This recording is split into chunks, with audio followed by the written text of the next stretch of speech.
Good evening. Thanks for joining us. I'm Stephanie Simmons. The top 8 candidates go head-to-head vying for your vote to be the next governor of California.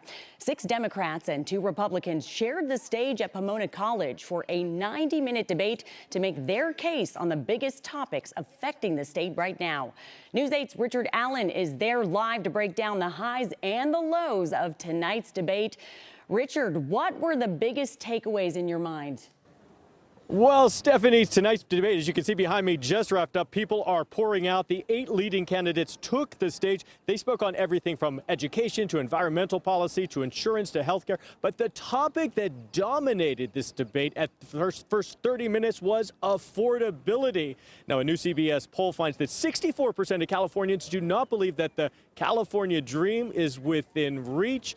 Candidates on stage tonight had plenty to say about affordability. Let's first listen to Republican Steve Hilton and then Democrat Tom Steyer. Take a listen. Costs are so high is something we can fix here. There's not enough competition in our health insurance system because rules made here in California prevent insurance companies actually competing. We all know in life when you have more competition, you get lower prices and better quality.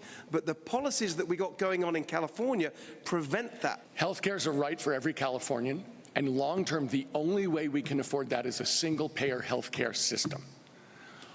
That will take at least 3 years to get if we start on day one. And in the interim, we're going to have a structural shortfall because of the fact that Donald Trump has kicked 3 million people off Medi-Cal.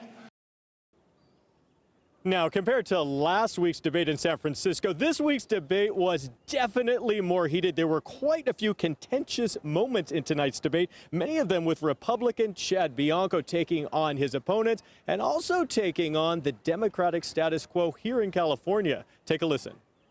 California is the 4th largest economy in the entire world. What do we care about a cut to medical? Does that mean you support single payer in California? Absolutely not. If you want socialism, go somewhere else, because single payer people come to America for the best medical coverage and care in the entire world. And what if you don't have any health care? What are you going to do for the people who need I thought I got to answer, but apparently we're just going to do this all night.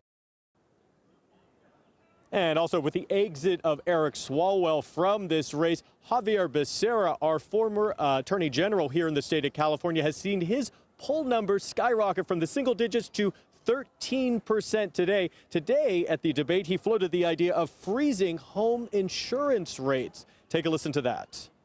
Declare that state of emergency. I would call in the insurance commissioner. I would call in those insurance companies. What would be the cause of the state of emergency? He can't. The high prices and the fact that people are losing their insurance coverage without any explanation. How? I will call in the insurance commissioner. I will call in the industry, and I will say, I am going to call for a freeze. If you don't want to go there, then I will call for an investigation of the way you're conducting your business. And a quick time check. 1 week from today, ballots will be sent out to Californians. They're mail-in ballots. 5 weeks from today is the primary election. Now, right now, according to this new CBS poll, 26% of Californians are still undecided on who they're going to vote for governor. We'll see if tonight's debate has changed any minds or helped people make their choice. My Stephanie? goodness, yeah, that is a big number of undecided voters. Richard Allen live for us at Pomona College tonight with the very latest on that debate. Thank you.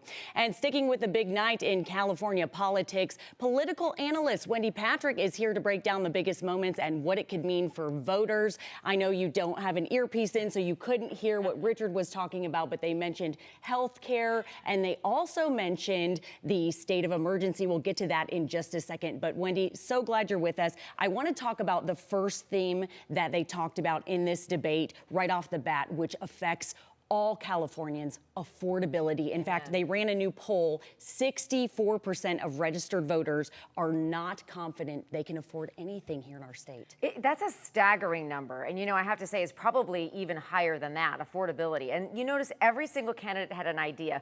What I really enjoyed was finally some fireworks, the back and forth as to how are you going to do it?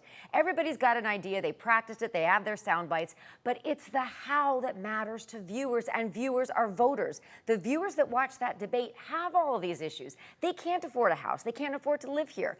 They care about their community. Everything that all 3 panels endorsed was one of the things that voters are tuning in to see. So it was nice that the gloves came off. They came out swinging. The only thing I wish they hadn't done is wasted their time responding to each other. I mean, that would never fly in a courtroom. And that's one of the reasons you have only so many minutes. Keep it about the questions that matter to the viewers instead of simply responding. Yes, it was a bit of a circus up there. I had trouble following it after the first 5 minutes because, you know, you do want to see a little bit of fire, but unfortunately that takes away from what is your angle on this very, very important topic with all of this huge percentage of undecided voters. So we were talking about this before the show started. Javier Becerra said he would issue a state of emergency. Richard Allen just touched on this about freezing insurance. Now, the problem is, you say things up there, these politicians say things with such conviction, the voters want to believe all of them, but you have one candidate saying one thing, another candidate saying it with just as much confidence, and you don't know what is even legal, what is true or false. And here we have Prop 103 saying something like this could be unconstitutional. So what are your thoughts on that? You know, that is one of the things that the second moderator really didn't let the candidates get away with. You know, you can't just say anything without knowing the law, being able to back it up, and knowing how you're going to get from point A to B, particularly if it's already something that's been either declared illegal or unconstitutional.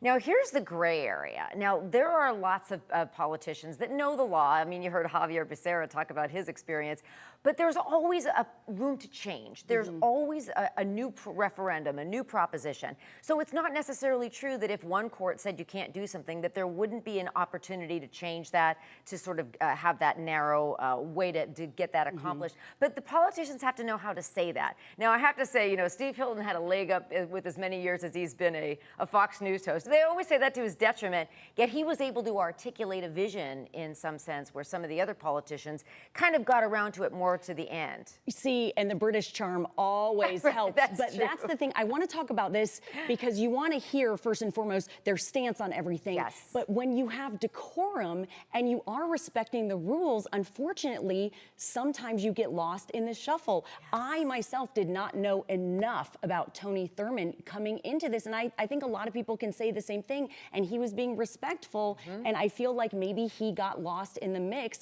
I did remember him saying that he grew up on government cheese, so with the affordability, he knows how to live on very little, and maybe he can implement some sort of policies. But what do you think as far as the candidate and what they stand for and how they act on stage and how they can deliver how they feel? How much does that part of this matter? A lot. And I'm really glad you asked that question just the way you did, because this debate gave each of those candidates an opportunity to humanize themselves.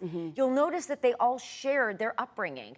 You heard Katie Porter, a single mom with three teenagers. She got a bit of applause for that. But they all had an opportunity to make themselves real to voters. That is so important. The issues are important as well. But you nailed it. You get lost in the weeds. Not a lot of voters know exactly how insurance premiums work. They don't quite know what you can and can't do in the affordability area.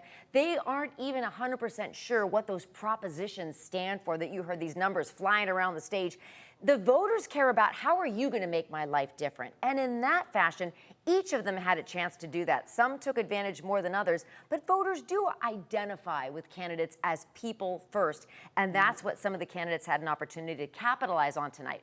Yes, and you mentioned Katie Porter, and here's the thing, relatability. She said single mom of 3, I'm a mother, and then she said free child care. A lot of people listened to that, so we'll see if she could implement that if she actually is elected. Wendy, thank you so much for your time. We appreciate you always.